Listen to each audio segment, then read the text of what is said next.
Hi అండి, welcome to మాయా రుచులు. ఈరోజు రెసిపీ వచ్చేసి ఎంతో టేస్టీగా ఉండే ఈ శ్రావణ మాసం స్పెషల్ అమ్మవారికి ఎంతో ప్రీతికరమైన బెల్లం పరమాన్నం అండి. చాలా సింపుల్గా ఈజీగా చేసుకునే పద్ధతిలో చూపిస్తున్నాను. పండుగలప్పుడు త్వరగా అయిపోవాలంటే ఇలా చేయండి. ఇంకా ఆలస్యం చేయకుండా వీడియోలోకి వెళ్ళిపోదాం. దేవుడికి ప్రసాదంలా చేసేటప్పుడు గిన్నెకి ముందుగా పసుపు రాసుకొని బొట్లు పెట్టుకోవాలండి. బొట్లు పెట్టుకొని పక్కన పెట్టేసుకోవాలి. ఇప్పుడు ఒక గిన్నె తీసుకొని దీనిలోకి ఒక డబ్బాడు దాకా బియ్యం వేసుకోవాలి. హాఫ్ గిద్ద సగ్గుబియ్యం వేసుకోవాలి. దీనిలోనే ఒక హాఫ్ గిద్ద కందిపప్పు కూడా వేసుకొని 2 సార్లు బాగా కడగాలండి. శుభ్రంగా 2 సార్లు కడిగిన తర్వాత పక్కన పెట్టేసుకోవాలి. ఈలోపు పాలు పొంగించుకుందాం. స్టవ్ మీద గిన్నెని పెట్టుకొని ముందుగా ఇలా పాలు పోసుకోవాలండి. 1/2 లీటర్ పాలు తీసుకున్నాను. మొత్తం పోసేసుకున్నాను. కొంచెం ఉన్నాయి, ఈ పక్కన పెట్టేసుకుంటున్నాను. తర్వాత చెప్తాను ఇవి ఏం చేయాలో. దీనిలోకి 2 లోటాలు వాటర్ కూడా పోసుకోవాలండి. ఇలా 2 లోటాలు వాటర్ పోసుకొని మూత పెట్టేసుకొని పాలను పొంగించుకోవాలి.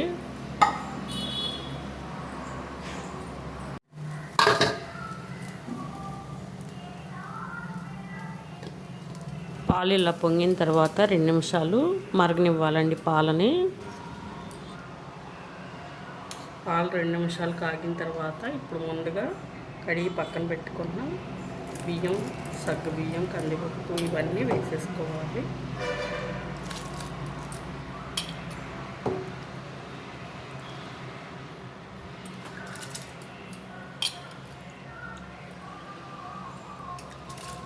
కందిపప్పు బదులుగా పచ్చిపప్పు అయినా వేసుకోవచ్చండి. కడిగిన తర్వాత ఒక 1/2 అవర్ నానబెట్టుకున్నారంటే చాలా తొందరగా అయిపోతుంది పరమాన్నం అనేది. ఇలా వేసుకున్నాక గంటితో ఒకసారి బాగా మిక్స్ చేసుకోండి. మిక్స్ చేసుకొని మూత పెట్టుకొని ఉడికించుకోవాలి. రైస్ను ఉడికించుకోవడానికి 2 లోటాలు వాటర్ పోసుకున్నాం కదండి. ఇప్పుడు ఇంకొక 2 లోటాలు పోసుకొని రైస్ని బాగా మెత్తగా ఉడికించుకోవాలండి. ఇలా 2 లోటాలు వాటర్ పోసుకొని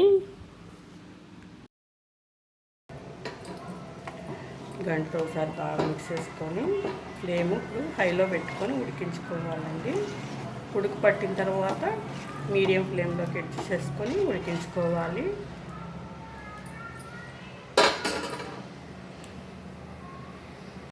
మధ్య మధ్యలో ఇలా కలుపుకుంటూ ఉడికించుకోవాలి, లేకపోతే అడుగు పట్టేస్తుందండి.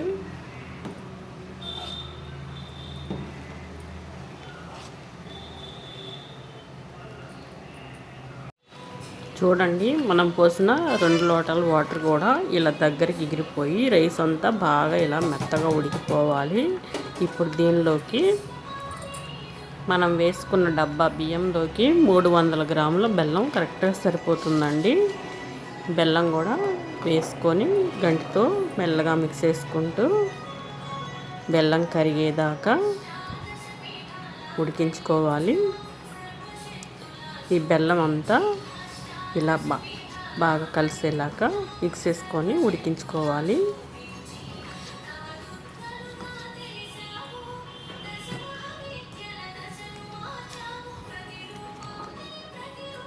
ఇలా మిక్స్ చేసుకొని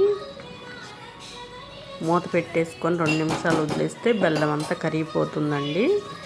ఈలోపు మనం డ్రై ఫ్రూట్స్ని కూడా ఫ్రై చేసుకుందాం. ముందుగా 4-5 యాలకులు దంచుకొని ఇలా వేసుకోవాలండి. వేసుకొని ఒకసారి మిక్స్ చేసుకోవాలి.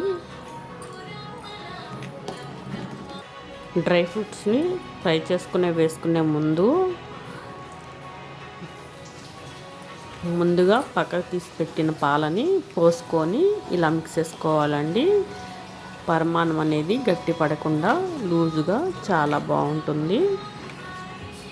ఇలా మిక్స్ చేసుకొని దీనిలోకి నేతిలో ఫ్రై చేసుకున్న డ్రై ఫ్రూట్స్ అన్నీ ఇలా వేసేసుకొని గంటతో మిక్స్ చేసుకొని 2 నిమిషాలు స్టవ్ మీద ఉంచుకొని దించేసుకోవడమేనండి. అంతేనండి, ఎంతో ఈజీగా చేసుకునే బెల్లం పరమాన్నం రెడీ అయిపోయింది. మీరు కూడా తప్పకుండా ట్రై చేయండి. ట్రై చేసి మీకు ఎలా వచ్చిందో కామెంట్ రూపంలో తెలియచేయండి. మా ఛానల్ని లైక్, షేర్, సబ్స్క్రైబ్ చేసుకోండి. మీ ఫ్రెండ్స్కి, మీ ఫ్యామిలీ మెంబర్స్కి షేర్ చేయండి. Thank you for watching.